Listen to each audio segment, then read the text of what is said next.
అంటే ఇప్పుడు కవిత గారి పోరాటం పార్టీ మీదనా వ్యక్తుల మీదనా? నేను అనుకోవటం అయితే పార్టీ మీద.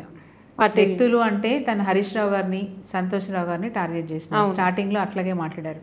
తర్వాత సంతోష్ రావు గారు లేరు అక్కడ. ఇప్పుడు హరీష్ రావు గారిని మాత్రమే టార్గెట్ చేసుకొని మాట్లాడుతున్నారు. బట్ హరీష్ రావు గారు కేసీఆర్ గారికి డే వన్ నుంచి పార్టీ పెట్టక ముందు నుంచి, టీడీపీలో ఉన్నప్పటి నుంచి కూడా వారి దగ్గర సరే ఒక అటెండర్గాను, నిజంగా చెప్తున్నాడు, అంత మనసు పెట్టి పనిచేసినారు. తన జీవితాన్ని అంకితం ఇచ్చినారు కేసీఆర్ గారికి. చెప్పాలంటే నా కళ్ళతో చూసి చెప్తున్నాను, తన జీవితమే అంకితం ఇచ్చారు. తెలుగుదేశం పార్టీలో ఉన్నప్పటి నుంచి కూడా కేసీఆర్ గారు వెంట ఉన్నారు. సరే పిఏ అనుకుంటామా, అటెండర్ అనుకుంటామా, ఏదైనా సరే అప్పుడు వచ్చి కేసీఆర్ గారి దగ్గర అప్పటి నుంచి పనిచేస్తూ ఉన్నారు. ఉద్యమ సమయంలో కూడా కేసీఆర్ గారికి ఒక కుడి చేయిలాగా మరి హరీష్ రావు గారు ఉన్నారు.